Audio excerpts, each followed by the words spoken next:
Dear scholars, मैं doctor कमर Abbas Zaidi, class 12th और NEET के स्टूडेंट्स, आज मैं अपनी वीडियो लेक्चर में एक बहुत important topic chapter biotechnology and its application का टॉपिक डिस्कस करूंगा। टॉपिक है genetically engineered insulin. Genetically engineered insulin. Human insulin को बायोटेक्नोलॉजी के द्वारा कैसे बनाया गया है, आज हम इस चैप्टर में पढ़ेंगे। जो डायबिटिक पेशेंट होते हैं ना, डायबिटीज़ स्टूडेंट्स आपने दो तरीके पढ़ी थी 11th क्लास में। एक पढ़ी थी डायबिटीज़ मेलिटस, एक पढ़ी थी डायबिटीज़ इंसिपिडस। हम बात कर रहे हैं डायबिटीज़ मेलिटस की, जो कि इंसुलिन हार्मोन की कमी से होती है। इंसुलिन हार्मोन पैनक्रियाज ग्लैंड के आइसोलेट ऑफ लैंगरहैंस की बीटा सेल से सिक्रीट होता है, और जब इंसुलिन हार्मोन कम हो जाता है तब डिजीज़ होती है डायबिटीज़ मेलिटस की। आपने सोसाइटी में देखा होगा कि जो डायबिटिक पेशेंट होते हैं वो टैबलेट्स खाते हैं, और जब टैबलेट से काम नहीं चलता या हॉस्पिटलाइज हो जाते हैं तो उनको इंसुलिन के इंजेक्शन दिए जाते हैं। तो वो जो ह्यूमन इंसुलिन के जो इंजेक्शन दिए जाते हैं, उस इंसुलिन को बायोटेक्नोलॉजी के द्वारा बनाया गया है। तो आज इस टॉपिक में वही हम डिस्कस करेंगे कि बायोटेक्नोलॉजी के द्वारा इंसुलिन को कैसे बनाते हैं। अमेरिकन कंपनी है इली लिली। वो उस अमेरिकन कंपनी ने, क्या नाम उसका, इली लिली, इस कंपनी ने बायोटेक्नोलॉजी के द्वारा ह्यूमन इंसुलिन को बनाया है। इंसुलिन हार्मोन प्रो इंसुलिन के रूप में सिक्रीट होता है। प्रो इंसुलिन में 3 चेन होती है, ए, बी और सी चेन। ए, बी और सी चेन। जब इंसुलिन मैच्योर होता है तो उसमें से सी चेन बाहर निकल जाती है। मैच्योर इंसुलिन में सिर्फ 2 चेन होती हैं, ए और बी।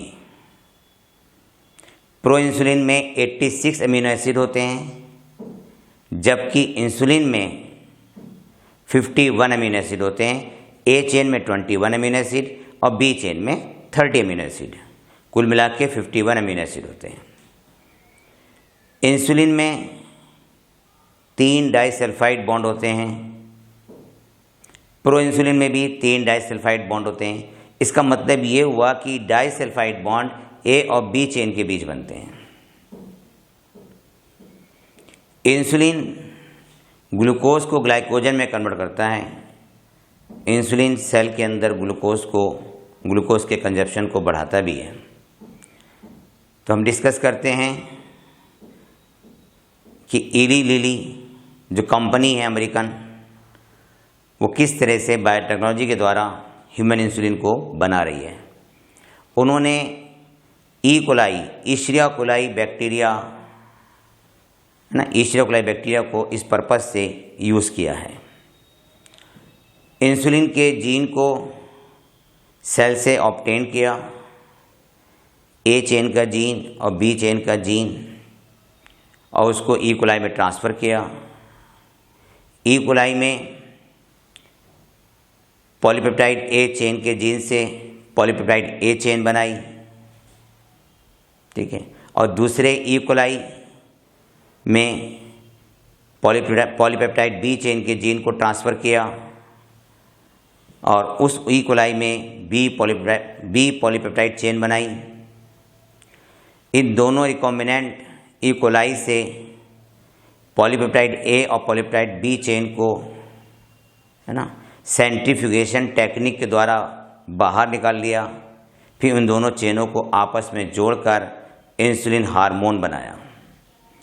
आइए तो मैं इसको डायग्राम के द्वारा एक्सप्लेन करता हूँ। आप भी मेरे साथ साथ डायग्राम बनाएंगे। पहले मैं डायग्राम बनाता हूँ प्रो इंसुलिन का, और उसके बाद बायोटेक्नोलॉजी से किस तरह से ए और बी पॉलीपेप्टाइड चेन को बनाया गया है और फिर इन दोनों को चेन को जोड़कर इंसुलिन हार्मोन को सिंथेसाइज किया गया है।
स्टूडेंट्स, आपने तो मुझसे भी अच्छा डायग्राम ड्रॉ कर लिया, मुझे दिखाई दे रहा है। वेरी गुड, एक्सेलेंट डायग्राम बनाया आपने भी।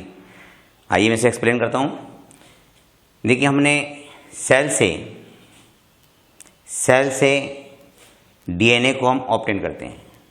सेल से हम पॉलीपेप्टाइड चेन ए के जीन को ऑब्टेन कर लिया हमने।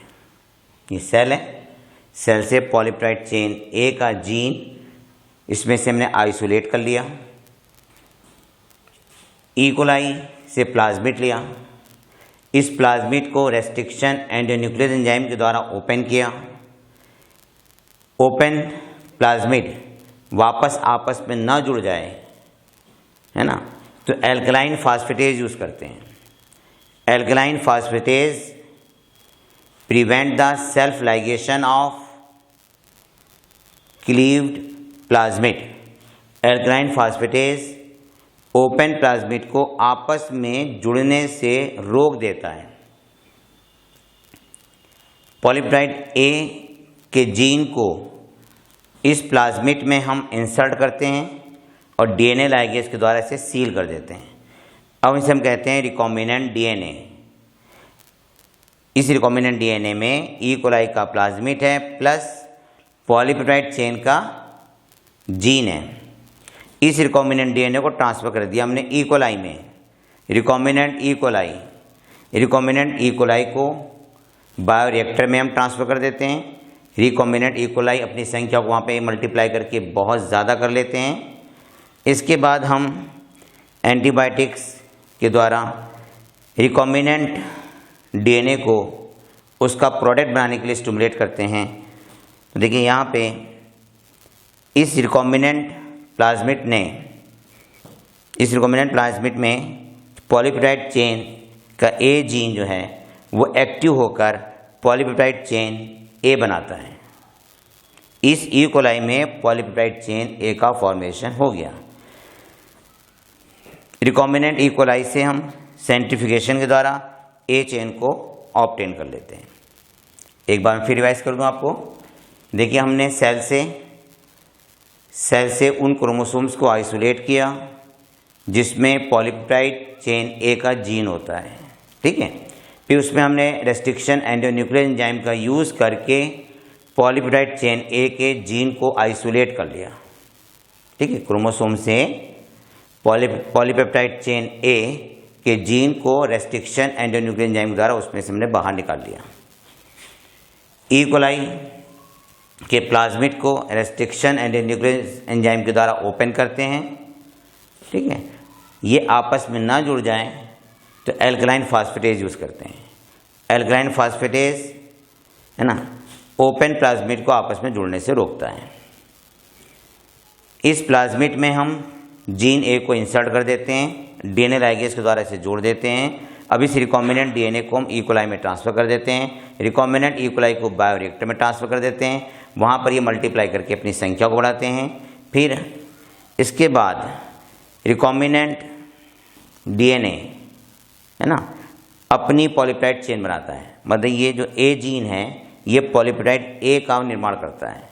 इस पॉलीपेप्टाइड ए चेन को इस ई कोलाई से सेंट्रीफ्यूगेशन के द्वारा हम बाहर निकाल लेते हैं। जैसे इंसुलिन की ए पॉलीपेप्टाइड चेन बनाई, उसी तरह से बी पॉलीपेप्टाइड चेन भी बनाते हैं। सेल से पहले हम क्रोमोसोम्स निकालते हैं। इस क्रोमोसोम से पॉलीपेप्टाइड बी चेन के जीन को रेस्ट्रिक्शन एंडोन्यूक्लियस एंजाइम के द्वारा आइसोलेट कर लेते हैं। इस जीन को अब हम ई कोलाई के प्लाज्मिड में इंसर्ट करते हैं। ई कोलाई से प्लाज्मिड को ऑब्टेन करते हैं। इस प्लाज्मिड को रेस्ट्रिक्शन एंडोन्यूक्लियस एंजाइम के द्वारा ओपन कर लेते हैं। Alkaline phosphatase enzyme self ligation को रोकता है, ठीक है। मतलब एल्कलाइन फास्फेटेज एंजाइम की प्रेजेंस में ये ओपन रेस्ट्रिक्शन एंडोन्यूक्लियस एंजाइम आपस में नहीं जुड़ पाएगा, ये ओपन ही रहेगा। अब हम पॉलीपेप्टाइड चेन बी के जीन को इसके अंदर इंसर्ट कर देते हैं और डीएनए लाइगेज के द्वारा इसे आपस में जोड़ देते हैं। अब इसे हम कहते हैं रिकॉम्बिनेंट डीएनए। इस रिकॉम्बिनेंट डीएनए को ई कोलाई में ट्रांसफ़र कर देते हैं। जब इस ई कोलाई के अंदर रिकॉम्बिनेंट डीएनए आ जाता है तब इसे रिकॉम्बिनेंट ई कोलाई कहते हैं। रिकॉम्बिनेंट ई कोलाई को बायोरिएक्टर में ट्रांसफ़र कर देते हैं, वहाँ इनकी संख्या बढ़ जाती है। रिकॉम्बिनेंट ई कोलाई बायोरिएक्टर में मल्टीप्लाई करते हैं। एंटीबायोटिक यूज़ करके हम इस रिकॉम्बिनेंट डीएनए के जीन प्रोडक्ट को सिंथेसाइज करते हैं। तो इस रिकॉम्बिनेंट डीएनए में जीन कौन सा लगा हुआ है? बी पॉलीपेप्टाइड चेन का। तो ये बी पॉलीपेप्टाइड चेन का जो जीन है ये बी पॉलीपेप्टाइड चेन बनाता है। इस बी पॉलीपेप्टाइड चेन को सेंट्रीफ्यूगेशन द्वारा बाहर निकाल लेते हैं और ये बी चेन हमने ऑब्टेन कर ली। एक बार फिर समझ लीजिए आप, सेल से हमने क्रोमोसोम्स को आइसोलेट किया, क्रोमोसोम से पॉलीपेप्टाइड चेन बी के जीन को आइसोलेट किया, ई कोलाई से प्लाज्मिड लिया, प्लाज्मिड को रेस्ट्रिक्शन एंडोन्यूक्लियस एंजाइम के द्वारा ओपन किया। एल्कलाइन फास्फेटेज एंजाइम इस ओपन प्लाज्मिड को आपस में जुड़ने से रोक देता है, ये ओपन ही रहता है। जीन बी को हमने इसके अंदर इंसर्ट कर दिया, डीएनए लाइगेज से बी जीन को प्लाज्मिड के साथ सील कर दिया। अब इसे हम कहते हैं रिकॉम्बिनेंट डीएनए। रिकॉम्बिनेंट डीएनए को ई कोलाई में ट्रांसफ़र कर दिया। ई कोलाई को अब रिकॉम्बिनेंट ई कोलाई कहते हैं। रिकॉम्बिनेंट ई कोलाई को बायोरिएक्टर में ट्रांसफ़र कर देते हैं। बायोरिएक्टर में रिकॉम्बिनेंट ई कोलाई अपनी संख्या को मल्टीप्लाई करके बढ़ाते हैं।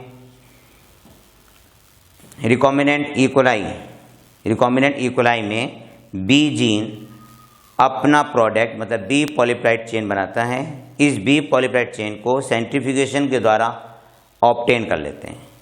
अब बी चेन और ए चेन को आपस में डाइसल्फाइड बॉन्ड के द्वारा जोड़कर इंसुलिन बना लेते हैं। ये ए चेन है, ये बी चेन है, इन दोनों को डाइसल्फाइड बॉन्ड्स के द्वारा जोड़ दिया गया और इंसुलिन बन गया। ए चेन में 21 अमीनो एसिड होते हैं, बी चेन में 30 अमीनो एसिड होते हैं, टोटल 51 अमीनो एसिड हैं। ये मेथड है ना रिकॉम्बिनेंट डीएनए टेक्नोलॉजी कहलाता है और इली लिली ने इसको डेवलप किया था। 1983 में रिकॉम्बिनेंट डीएनए टेक्नोलॉजी के द्वारा ह्यूमन इंसुलिन का फॉर्मेशन किया गया था। 1983 में रिकॉम्बिनेंट डीएनए टेक्नोलॉजी के द्वारा ह्यूमन इंसुलिन को बनाया गया था। अमेरिकन कंपनी कौन सी है? इली लिली। अमेरिकन कंपनी कौन सी है? इली लिली, जो कि ह्यूमन इंसुलिन को बनाती है। थैंक यू डियर स्टूडेंट्स, ये टॉपिक यहाँ पे कंप्लीट होता है। स्टूडेंट्स, आप मेरी वीडियो को अपने फ्रेंड सर्किल में शेयर कर सकते हैं, शेयर कीजिए। आप मेरे टॉपिक को ढूंढने के लिए टॉपिक से पहले जैदी सर लगा देंगे तो ईज़िली आप यूट्यूब पे टॉपिक ढूंढ लेंगे। डियर स्टूडेंट्स, जो बच्चे इस साल नीट का एग्ज़ाम देंगे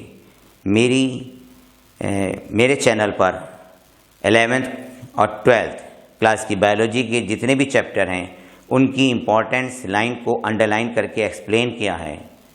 स्टूडेंट भूलना मत, उन्हें याद कर लेना, आपको बहुत नीट के एग्ज़ाम में हेल्पफुल होंगी।